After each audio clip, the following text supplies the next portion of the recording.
Thank you for joining us tonight. A criminal investigation is underway after a body is found behind a home on Buck Road in Monroe County this morning.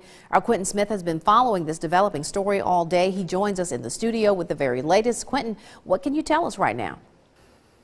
Well, Andrea, right now there are still more questions than answers, but what we do know is this all started when the missing persons report was filed. Investigators were led to the home of the missing person, and while searching that property, that's when investigators discovered a body. Southern Monroe County was at the center of a crime scene early Friday morning as yellow crime tape surrounded this yellow home where a body was discovered. Actually, the body was found in the backyard. It was folded up and looked like maybe a couple of shower curtains and a tarpaulin, and it was inside of a blue tote bag back there. The body was found hidden outside a home on Buck Road.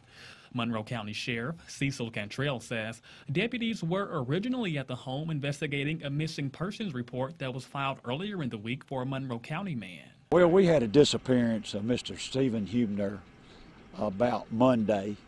We came out and did an investigation and found that he was missing. According to Cantrell, 54-year-old Stephen Huebner, who was a civilian employee at the Columbus Air Force Base, left home for a business trip to Montgomery, Alabama, only to never be heard from again. We knew the guy was missing. He did not show up at work come Monday, her husband, and we were looking for him.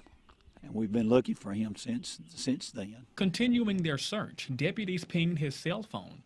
According to investigators, the address that popped up turned out to be the home where the body was found, and it also happens to be the home of the missing man. We really, we don't know who's in that bag at this point. At this time, Cantrell says they're not identifying the body, and they're still unable to determine the exact cause of the victim's death. At this point, we can't verify that it's a missing guy because we can't identify. We just know that we do have a body and that we're sending it to Jackson for an autopsy. Now, deputies say they just want to speak with one of the homeowners living at the residence. We don't know where his wife is at this point. We've got a bolo out on his wife trying to find her. Now, this is still an ongoing investigation. If you have any information on this crime, you're asked to contact the Monroe County Sheriff's Office. Andrea?